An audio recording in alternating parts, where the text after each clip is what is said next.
Broadband has become an infrastructure prerequisite for the economic and social development of nations. But in India, the growth in broadband is restricted by several factors. With a target of 2.5 lakh villages with internet by 2017, 75 million broadband connections across India, easy access to broadband will act as a significant enabler. Create an environment of innovation, and one where you actually create aspiration and awareness. And that's one way to, rapidly, actualize the digital India dream. It has to be services which empower the citizens of India. And I think all of us have it our own responsibilities to also get more updated with the latest technology and to be able to use this network to benefit all of us. This session will address issues creating roadblocks to India's digital highway and how technologies can be deployed to empower India. So let's welcome the panelists for this second session. Pradeep Kumar Agarwal, Director Planning, Bharat Broadband Network Limited. P. Balaji, Director Regulatory and External Affairs, Vodafone India. Kiran Karnik, Chairman CII National Mission on Digital India. Ankit Agarwal, Global Head Telecom Products, Sterlite Technologies. And Purushottam Kaushik, MD and Leader, Growth Vertical, Cisco Systems India Private Limited.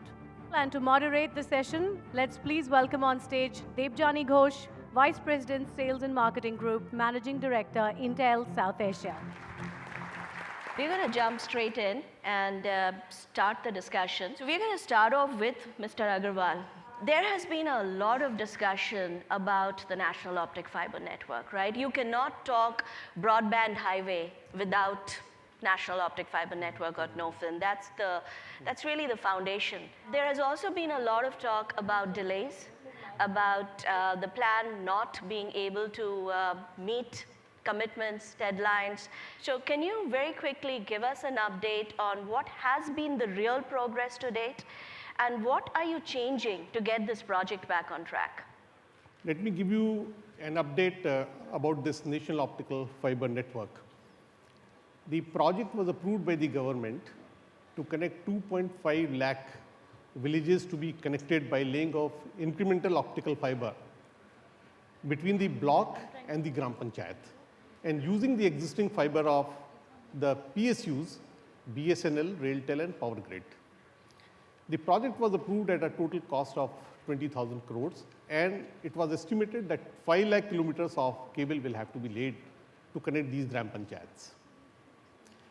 BBNL as an organization was set up as a SPV, Bharat Broadband Network Limited, under the Ministry of Communication and IT. The first and the most important part was to carry out the surveys of this particular network, and with those surveys, it came out that about 2.4 kilometer per Gram Panchayat would be required to connect these 2,50,000 Gram Panchayats. So approximately 6 lakh kilometers of work needs to be done, which was earlier estimated as 5 lakhs. The entire project is based on the GPON technology.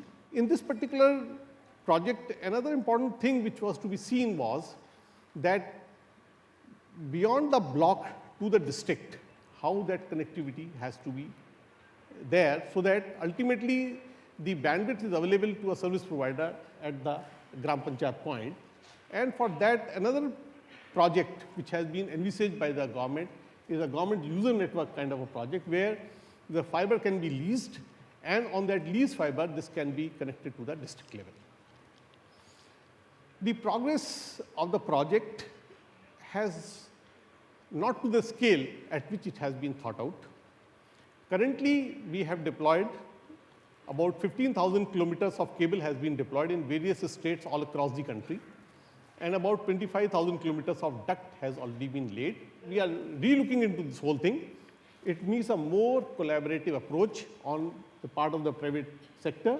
As you said, one of the key changes that we are seeing in the government thinking with respect to this project is not just the willingness, but the increasing urgency to make it more collaborative, to bring in industry, because I don't think the government alone can really deliver a project of this magnitude and in the timelines that we have set, right? Kiran, I'll come to you, right?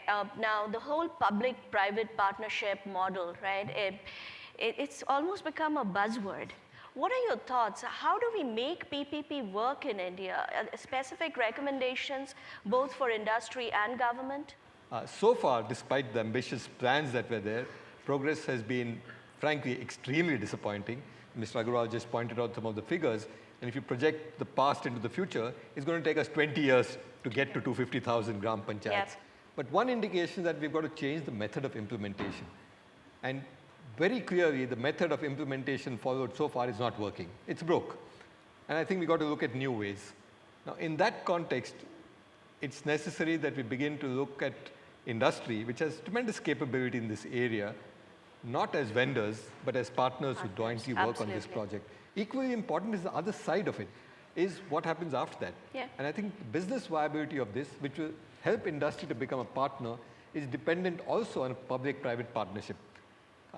At the end of the day, when you deliver broadband to a villager in a rural area, the usage of that is going to be determined by what is he or she willing to pay for.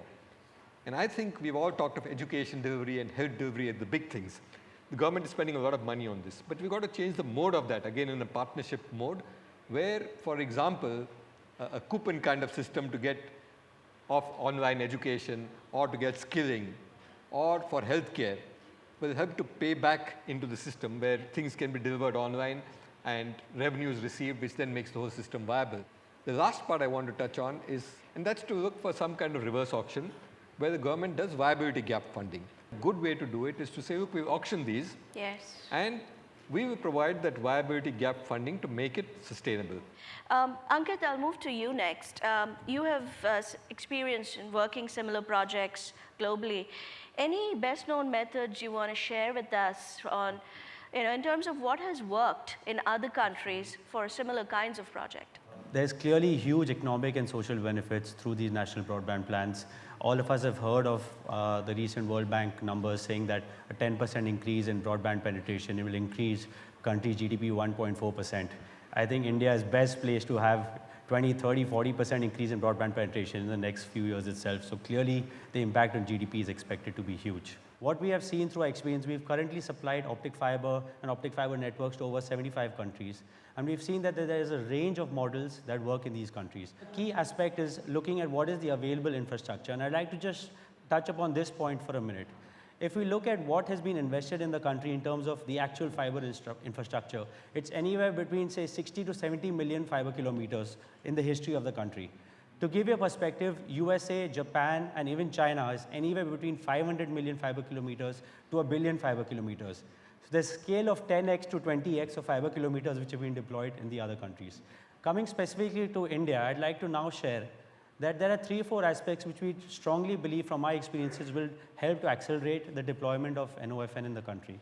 Number one is that ultimately what is the aim of the government? The government aim is to empower every person, the Dalit woman which was talked about, that is really what is the aim. For that, it's absolutely critical that the work of NOFN doesn't stop just till the panchayat level. The panchayats, there are 250,000 panchayats which are then catering to 600,000 villages in the country. So clearly, the plan which the government is looking at should have an enablement of NOFN plus the GUN project, which is the government user network which has been planned. And together, they must be working in tandem to deliver broadband ultimately to every person in every home. The second point which the government must look at is that how will it incentivize all the operators, which is telecom service operators, the ISPs, the cable operators, any of them to come on the network. And last, we must say that all of this is only possible and the empowerment will happen if the application and the services ride on this network. And similarly there, I believe that we cannot just have a feeling that you build a network and people will come. Government has to proactively look at, from today itself, what are the kind of services, what kind of applications I want, and encourage and incentivize entrepreneurs to come and build those networks.